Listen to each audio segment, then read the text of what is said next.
do Deus escudo de Abraão esteja com você, amém?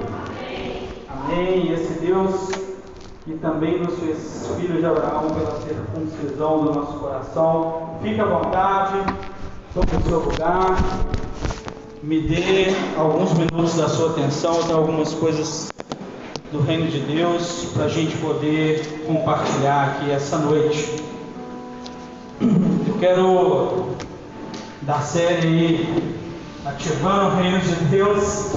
Eu quero trazer mais uma palavra aí para o teu coração a respeito da gente assumir o governo. Já falei um pouco sobre isso e a gente vai falar mais essa noite, em nome de Jesus. Irmãos, fazer uma pergunta para vocês. Quantos aqui se consideram assim: olha, irmão Everson, eu tenho um salário bom, que está na média, eu vivo uma vida que eu consigo proporcionar para mim, para minha família, todas as necessidades de primeira ordem, e ainda dá para ter algum lazer. Que é isso? Está todo mundo acima da média ou está ruim demais, gente? Hein? Talvez você diga assim, e você seja o típico homem médio que trabalha o dia inteiro para ganhar ali o seu sustento, vem à igreja nos finais de semana, tem um pouquinho de lazer com a família. Talvez esse é o perfil da grande maioria hoje. Vocês concordam comigo? Mas deixa eu te contar uma coisa, Deus tem mais para a gente. Deixa eu te contar uma coisa, quem vive assim ainda está vivendo uma vida medíocre. Calma aí, antes de você ficar com raiva e ir embora, quando você sair dessa ministração hoje, você dá um Google e joga assim,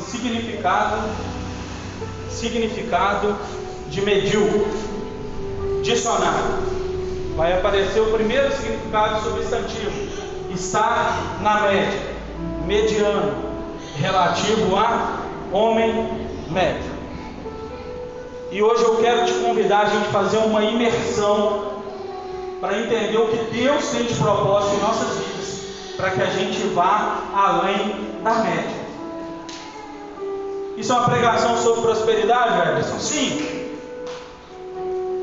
Mas eu não estarei aqui prometendo a vocês uma prosperidade da forma que o mundo entende como prosperidade, até porque a prosperidade não tem a ver com a quantidade de dinheiro que entra, mas com a ausência de necessidade que a gente tem. O irmão deu um testemunho aqui, o pastor contou um outro testemunho, eu vivi um negócio parecido.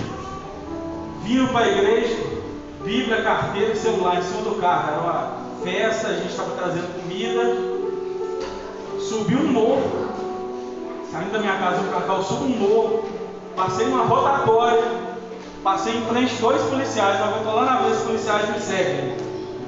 Eu falei, meu Deus, o que eu fiz de errado?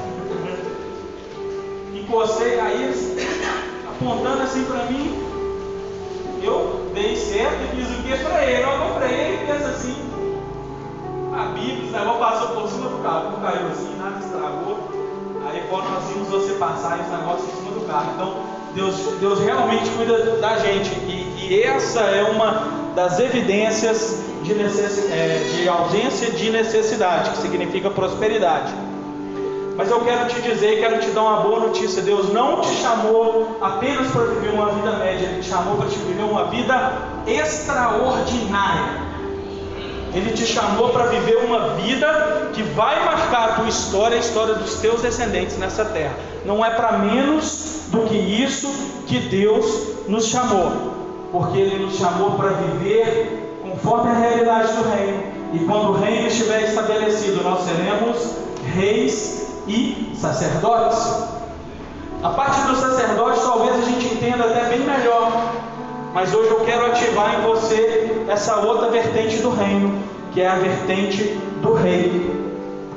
Em Apocalipse 1, versículo 6 diz assim: e nos fez reis e sacerdotes para Deus e seu Pai, a Ele a glória, o poder para todos sempre. Amém.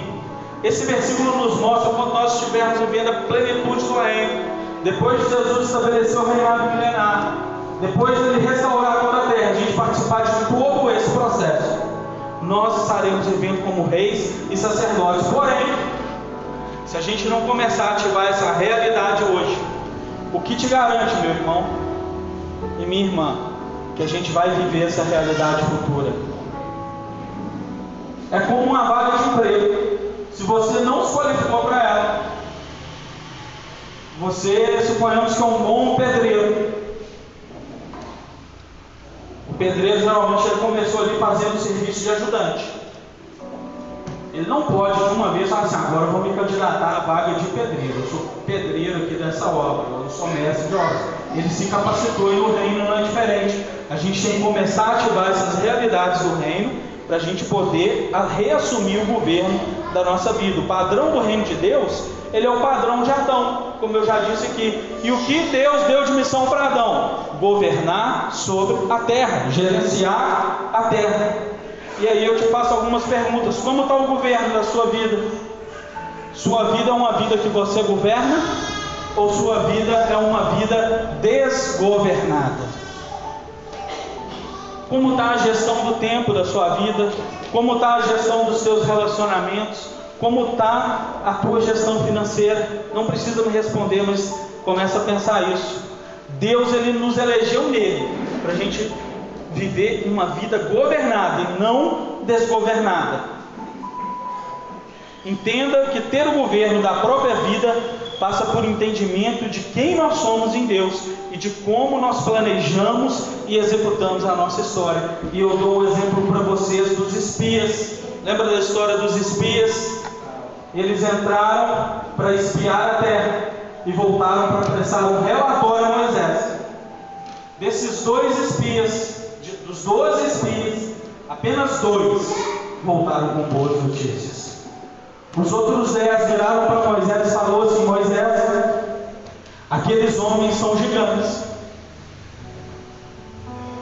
Nós os víamos como gafanhotos e eles nos viam da mesma forma.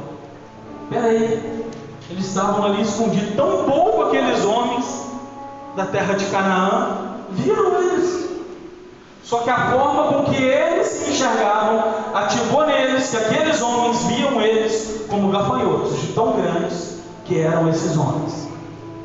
A forma como você se enxerga e se coloca no reino vai ativar na tua vida o que você realmente é. E muitas vezes vai te impedir de viver uma realidade que Deus tem para a tua vida. Josué e Caleb, eles voltam com boas novas.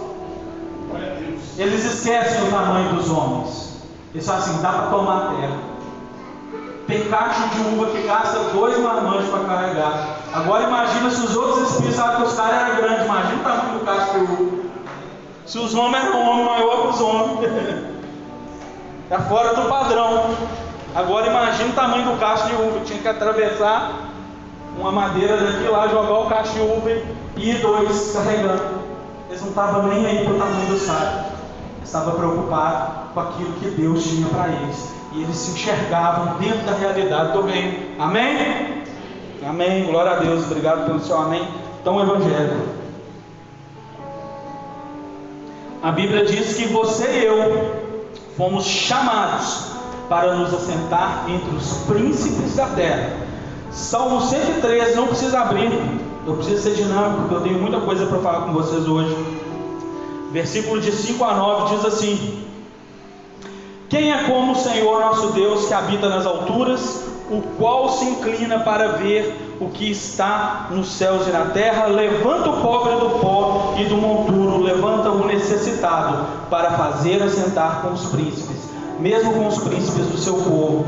Faz com que a mulher estéril habite em casa e seja alegre, mãe de filhos. Louvai ao Senhor. Meu irmão, eu não estou preocupado da tua origem. Ué, eu sou pobre, de família pobre, minha mãe era pobre, o cachorro que a gente tinha era pobre. O diabo também é pobre. Deus te chamou para te tirar do pó, do monturo, te erguer e te assentar entre os príncipes da terra. Porque o teu DNA é o DNA do reino. E no reino de Deus você vai viver a realidade de ser rei e sacerdote. rei e sacerdote. Amém? Provérbios 31, 23 diz assim: seu marido é conhecido nas portas e assenta-se entre os anciãos, ou seja, os conselheiros da terra. Muita gente gosta desse provérbio, eu também gosto. Ele começa falando da mulher virtuosa, quem ela achará. E ele fala várias características dessa mulher virtuosa. Na verdade, está falando de um casal virtuoso, né? Um matrimônio, marido, mulher. E ele dá algumas características. Ele fala que essa mulher, enquanto o marido está trabalhando, ela negocia um campo, ela planta uma vinha, ela tece roupa para seus filhos. Irmão, irmã, ficar na rede social o dia inteiro vai dar sangue não, viu? Não vai ativar a realidade do reino. Só vai trazer aquele efeito que eu falei aqui em outras pregações, dopamina no seu cérebro. Fica o dia inteiro. A gente está vendo uma nova geração de zumbis. Começa a reparar as coisas, começa a olhar ao redor. Não são apenas as drogas ilegais que formaram a geração de zumbis sobre a nação. As pessoas presas em entretenimento e tecnologia que não leva a lugar nenhum. O dia inteiro, de vídeo em vídeo. De entretenimento em entretenimento. De rede social em rede social. E a vida não anda, não prospera. Aí quer fazer de coitado e falar assim: ah, Deus não vê a minha causa. Nem vai ver, querido. Deus, ele responde respostas. Os céus respondem respostas. Eu queria que você abrisse sua Bíblia em Lucas capítulo 19, um dos textos mais conhecidos da Bíblia. Não se preocupe que ele vai encaixar na proposta da mensagem, embora pareça que não. Nós vamos falar sobre Zaqueu. E eu quero te mostrar como Zaqueu nos ensina a viver uma vida acima da média, a não viver uma vida medíocre. Amém? Vocês estão vivos? Amém. Jesus entrou em Jericó e atravessava a cidade quando um homem chamado Zaqueu apareceu. Ele era chefe dos coletores de impostos, um homem muito rico. Tentava ver quem era Jesus, mas por ser de pequena estatura, não conseguia por causa da multidão. Por isso correu e subiu em uma figueira para vê-lo, porque Jesus ia passar por aquele caminho. Quando Jesus chegou àquele lugar, olhou para cima e lhe disse: Zaqueu, rápido, desça, porque quero ficar em sua casa. Então ele desceu tão rápido quanto pôde e recebeu Jesus com alegria. Todos os que viram isso começaram a se queixar. Ele se hospedou na casa de um pecador. Mas Zaqueu se levantou e disse ao Senhor: olhe, Senhor, dou a metade do que possuo aos pobres, e se enganei alguém, devolverei pagando 4 vezes mais. Jesus lhe disse: hoje salvação chegou a esta casa. Este homem também é filho de Abraão. O Filho do Homem veio buscar e salvar o que estava perdido. Glória a Deus. Eu quero te mostrar alguns aspectos da vida de Zaqueu que vão te levar a entender uma realidade do reino, uma realidade de prosperidade do reino. Zaqueu nos ensina a viver uma vida fora da caixa, fora da mediocridade, fora da média. A definição de publicano, tá até aqui na tradução que eu li, já diz coletor de impostos, e ele era chefe dos coletores de impostos. Mostra que Zaqueu estava num dos mais altos cargos que alguém de Israel poderia ocupar estando sob domínio romano. E Roma era um estado que funcionava de forma muito eficiente já naquele tempo. Então eles recrutavam aqueles homens mais brilhantes, letrados, aqueles bem alfabetizados e que entendessem de algo que poucos entendiam naquela época: matemática financeira. Afinal, o que Zaqueu fazia? Coordenava um grupo de coletores de impostos. Como que você vai taxar alguém em nome do Estado romano? Segundo as leis romanas, você não sabe fazer 1 mais 1. Se você não sabe fazer uma conta de porcentagem, né? Se a taxação é 20% do que você plantou, então se você plantou X, você deve 20% daquele valor. Ele tinha que saber fazer essas contas. Isso já nos mostra que Zaqueu era um homem culto, inteligente e com a carreira invejável. Senão ele não teria sido recrutado pelo Estado romano. Mateus é outro que também era coletor de impostos. Zaqueu estava acima da média dos seus contemporâneos, mas ele sabia que somente o ouro e a prata não seriam suficientes para ele. Ele entendia e discernia os tempos e sabia que Yeshua, Jesus, era o Messias. Ele se preparou para estar naquele momento que Jesus ia passar. Ele gerenciou seu tempo. Ele assumiu o governo da sua vida, gerenciando seu tempo. Ele se organizou. Zaqueu, além de tudo, ele tinha um plano B. A multidão cercou Jesus. Ele já olhou para a árvore e falou: é dali que eu vou olhar para ele. Ele tinha um plano B. Quantos de nós, frente a um problema, ao invés de pedir a Deus que gere em nós essa capacidade de ter um plano B, de ter uma alternativa, a gente apenas começa a se lamentar e fala: nossa, queria tanto isso, queria tanto aquilo, mas infelizmente não.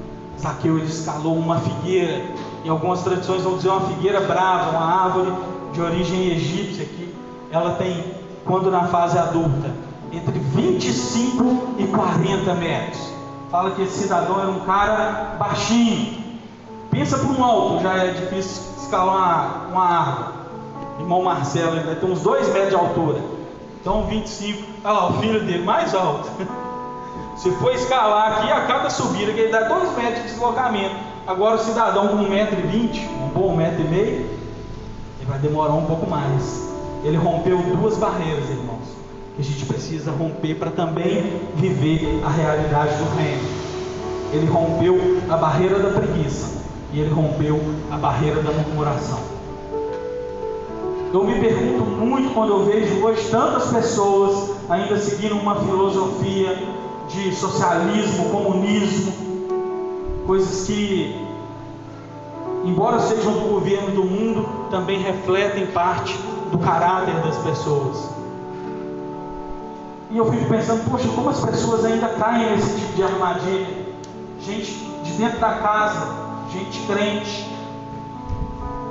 E eu entendi que essa filosofia, ela traz 2 aspectos muito ruins da nossa carne, muito ruins da nossa carnalidade, do pecado de Adão. É o aspecto da preguiça e o aspecto da murmuração. A partir do momento que você começa a reclamar de sua vida, achar que nada vai para frente, e ao invés de tomar atitude, você espera que alguém, que a igreja, que o governo, que o Batman, sei lá, vai resolver a sua situação. Você entra em um ciclo de preguiça, procrastinação e de murmuração, e isso te torna longe da realidade do reino. A realidade do reino é uma realidade dinâmica. Mais adiante nós vamos falar disso.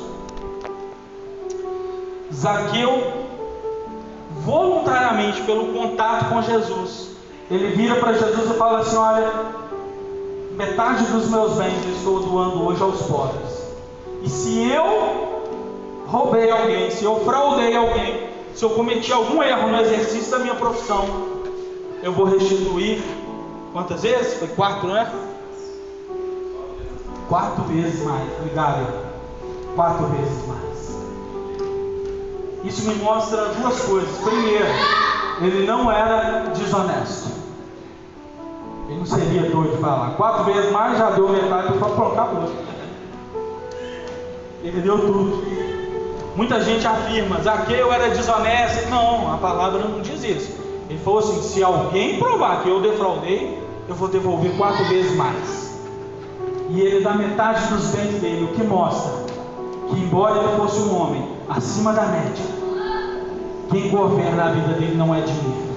Quem governa a vida dele é o Messias, é Jesus.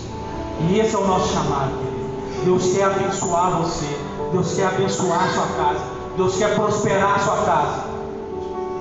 Deus quer que o nome dos meus descendentes e dos teus descendentes não sejam esquecidos sobre essa terra. Ele quer fazer isso. Só que a gente precisa entender que o governo é dele e não do dinheiro. O dinheiro, ele é nosso servo, mas obediente. Ele não é nosso Senhor. E quantas vezes a gente tem colocado dinheiro como se, por que você não faz isso, irmão? Abre um negócio assim, faz assado. Eu não tenho dinheiro. Um homem ímpio, que não conhece a palavra de Deus, numa empresa que eu trabalhei, falou uma vez uma frase numa reunião. Ele era o CEO dessa empresa, que eu nunca mais esqueci. E eu levei para a minha vida. Todo mundo discutindo e tal, não sei o que. Aí tocaram no assunto dinheiro. Ele falou assim: menor dos problemas.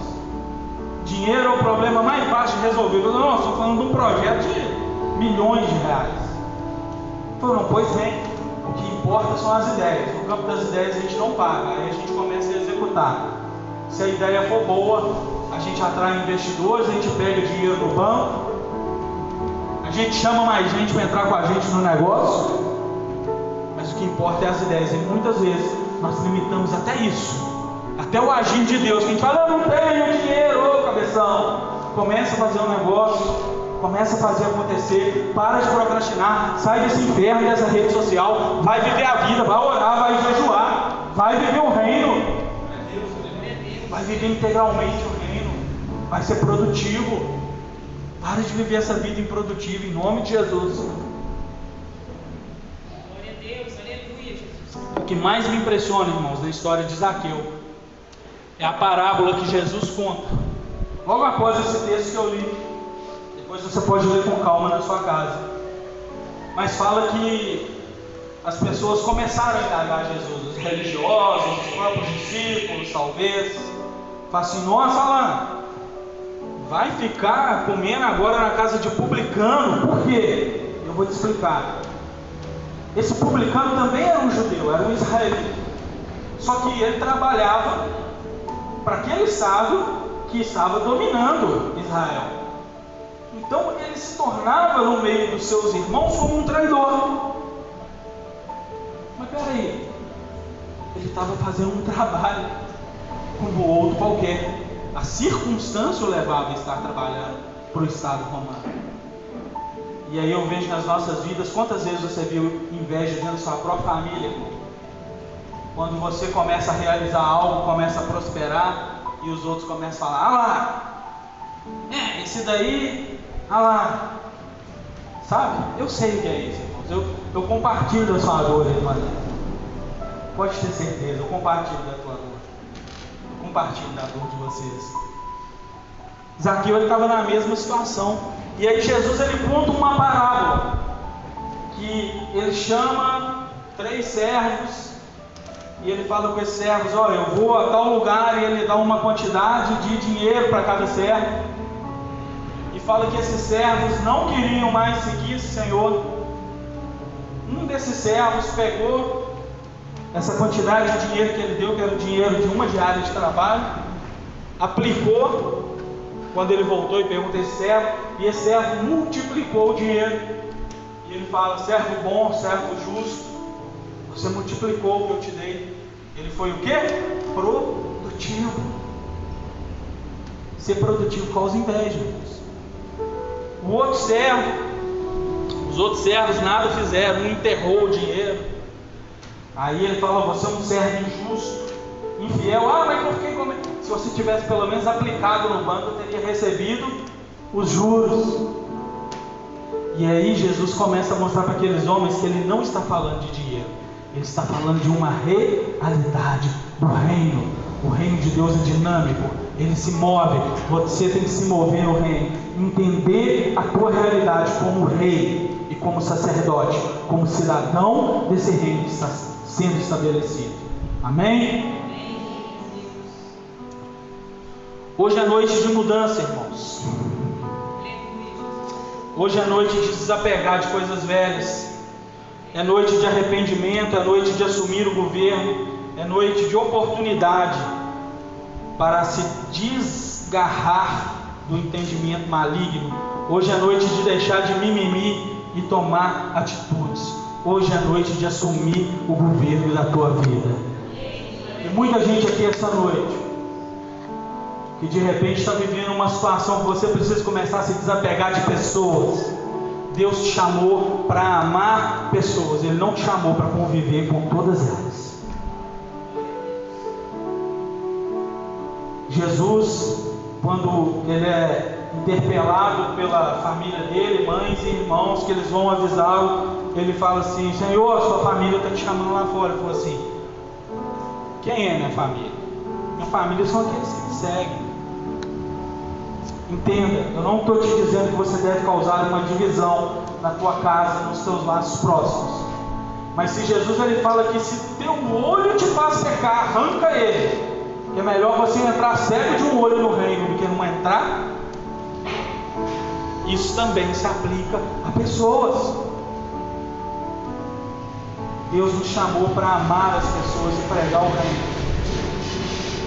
Mas a gente não pode usar de desculpa para procrastinar coisas que a gente deveria fazer e não faz.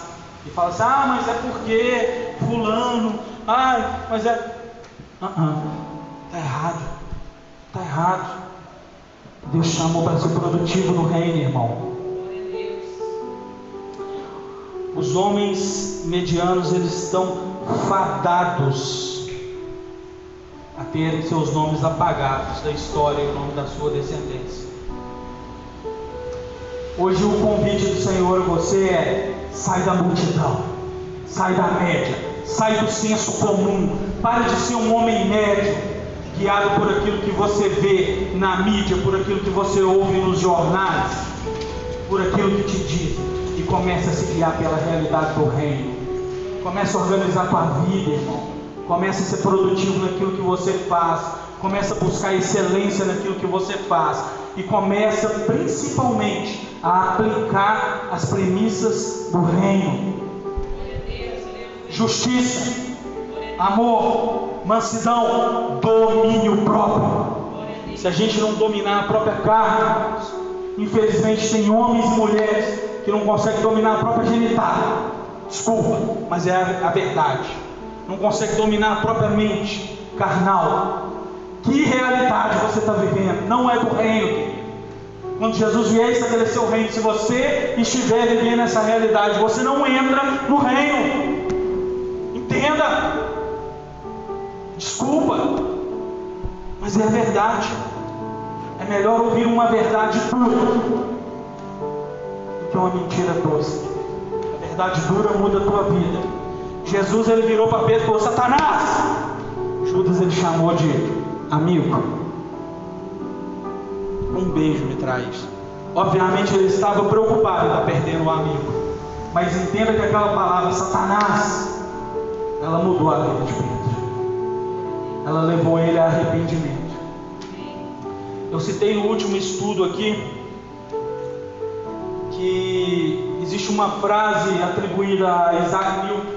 Newton foi um cara que desenvolveu muita coisa dentro da física moderna. Pouca gente sabe que principalmente dentro da matemática moderna. Ele era brilhante em matemática.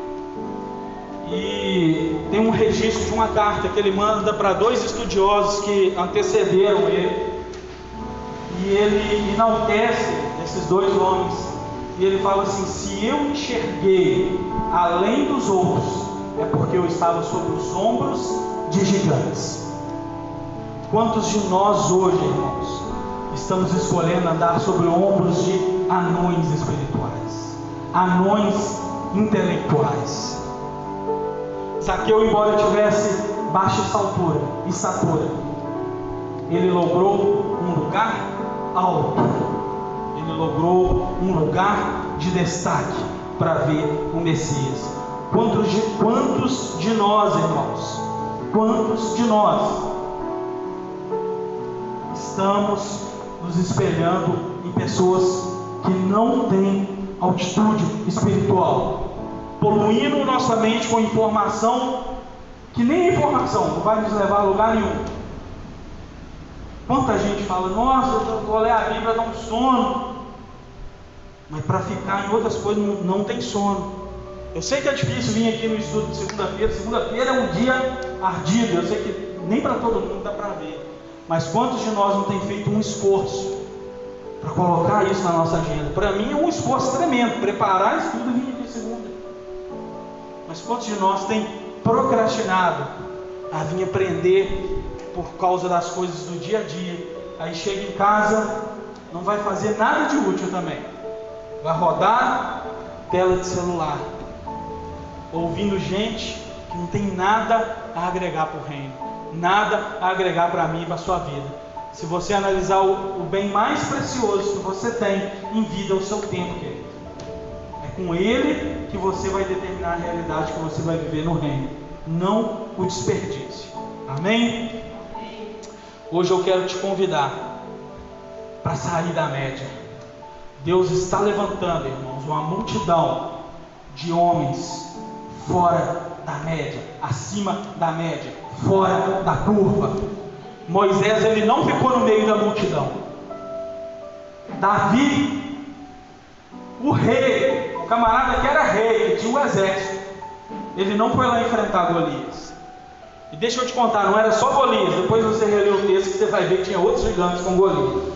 Davi levou pedra a mais, não foi com medo de errar não, porque ele estava pronto para enfrentar todos. Ele derrubou o primeiro, o resto correu.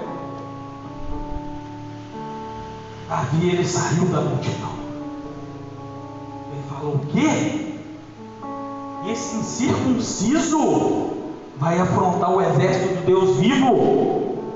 Eu vou matar esse cara. Vai não. Vai não. E quantas vezes hoje a gente tem penado para matar até o pecado na nossa vida? Matar a preguiça, a procrastinação. Quem são os gigantes da sua vida, querido? Quem são os gigantes? Eu quero encerrar essa mensagem de hoje declarando sobre a sua vida. Na verdade, eu quero dar uma ordem sobre a sua vida, uma ordem que deve ser cumprida. Sai da multidão em nome de Jesus, o Messias. Largue essa sua vida medíocre e construa algo que vale a pena. Comece hoje, irmã Adriana, erguer os tijolos da nova construção da sua vida. Comece hoje. Comece hoje.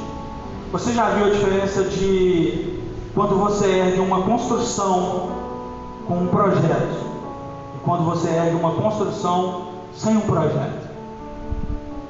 É só rodar pela rua e você vai ver um monte de aberração em construção, né? Você olha assim, esse pedreiro, esse camarada foi criativo. E muitas vezes nossa vida está assim, sabe? A gente está só pegando tijolo e empilhando, pum, pum, joga massa, põe tijolo e tal. Quando chega lá no último tijolo, a parede está toda torta, sem projeto, sem planejamento. Irmãos, eu não ouço música do mundo, Deus me libertou disso há um bom tempo, porque eu entendi que existe uma realidade espiritual. Já falei sobre isso aqui no estudo. Você estava, já falou sobre isso aqui no estudo. Só que tem umas que eu odeio mais do que as outras. E o Satanás é sujo. Meu sócio ainda não é um homem temente a Deus. E ele ouve. E muitas vezes eu ia viajar com ele, ele ficava cantando essa música que eu odeio. Eu odeio com a minha vista, tá entendendo? Quando você odeia, eu odeio essa música. Odeio. A música que fala lá: deixa a vida me levar, a vida leva eu. E ele ia cantando esse negócio, 4 horas de viagem, o cara tava. Deixa a vida me levar, a vida. Vai estar repreendido esse negócio. Fala: que vida leva eu, rapaz? Para com isso. Essa música é legal, eu sou feliz e agradeço por tudo que Deus me deu. E você vai deixar a vida te levar, cara? Você não vai assumir o protagonismo dela? Deus nos fez a imagem e semelhança dele, da mesma forma que Deus é criador. O tempo inteiro nós estamos criando nossa realidade. A tua realidade financeira foi construída por você, não foi pela sociedade, pelo país que você vive. Tem lá suas dificuldades, mas você que construiu. Só que eu tenho uma boa notícia para você. Abraão foi pai aos 100. A maior parte dos homens da Bíblia começaram a erguer algo grandioso depois de 50. Tem tempo para nós ainda. Vamos começar hoje, vamos firmar esse compromisso. Como igreja, a gente vai orar agora. A gente vai orar agora. E eu vou declarar sobre as nossas vidas que a gente vai ter mais esse alinhamento desse aspecto do reino. Começa a prestar atenção nas pregações, a gente está sempre falando de reino.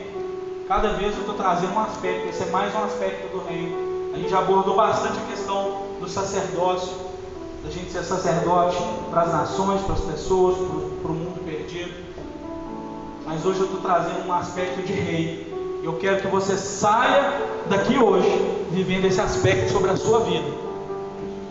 Que não a partir de amanhã, mas a partir de hoje, você já começa a gerenciar melhor o seu tempo. Você já começa a fazer coisas, Gabriel, que vão agregar para o futuro, que vão refletir no reino, e que vai ser uma construção que você vai olhar lá na frente e você vai falar assim: é bom. Sabe quando Deus está criando o mundo e fala: viu Deus que tudo é bom? É esse o padrão. A gente tem que voltar a viver o padrão de Adão. Amém?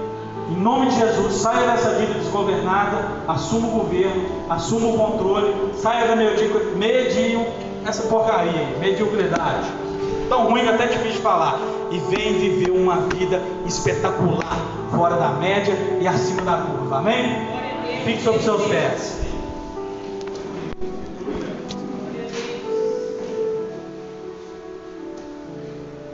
Senhor, hoje nós aprendemos, Pai, sobre mais um aspecto do reino, Senhor. E aquilo que o Senhor trouxe para nós, nós estamos nos aliançando, Pai.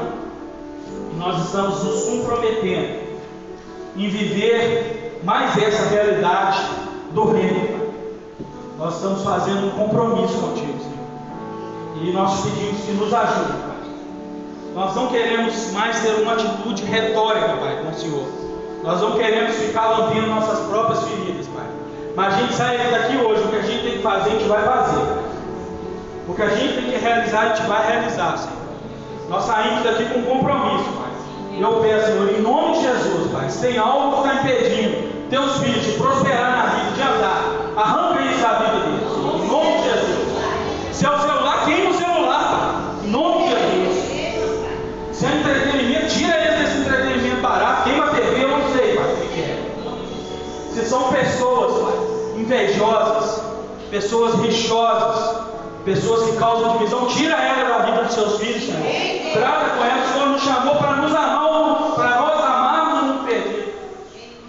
Mas a gente não foi chamado para estar com essas pessoas impedindo nossa vida de andar e de prosperar, não, Senhor. Nós cremos na tua prosperidade, Pai. Nós cremos, Senhor, que o Senhor vai prosperar a tua igreja. E o coração da tua igreja não vai ser o coração do jovem rico, que precisou de Jesus falar com ele: pega seu dinheiro e torra ele, porque ele governa sua vida. Mas o nosso coração vai ser o coração de Zaqueu, que antes mesmo o Senhor falou no nosso coração, vai falar: Senhor, isso está atrapalhando minha vida, e eu vou me livrar desse negócio, e eu vou viver a realidade do teu reino, Senhor. Nós estamos decididos, aliançados contigo, Pai. E a tua igreja, uma só voz, nesse momento vai dizer amém. Amém. Glória a Deus, aleluia. Glória a Deus, aleluia. Aleluia, glória a Deus. Pode se assentar, irmãos.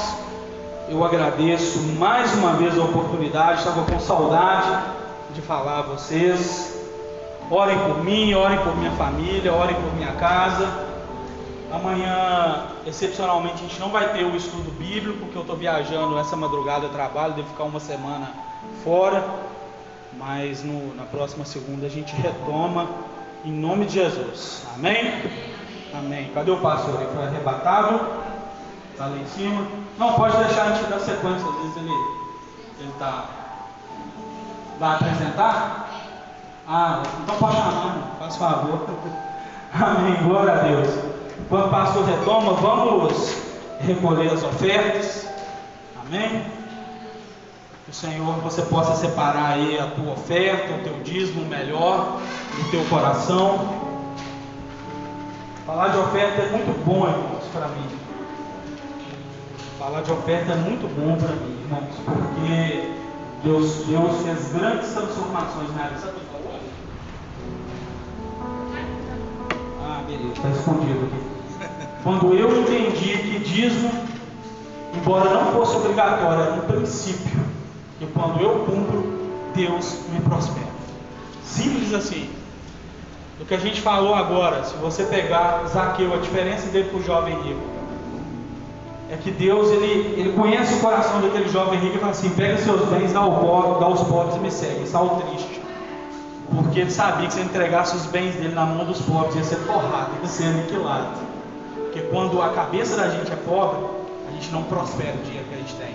Mas hoje Deus te faz rico na presença dele. Venha e oferte em nome de Jesus, amém?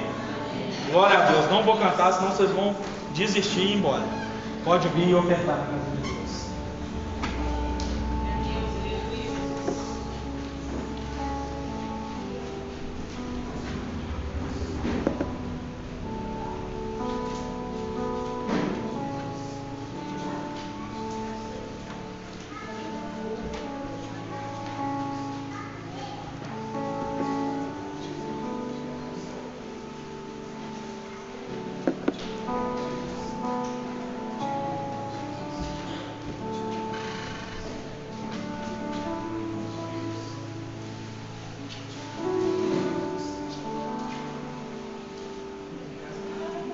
Amém, glória a Deus.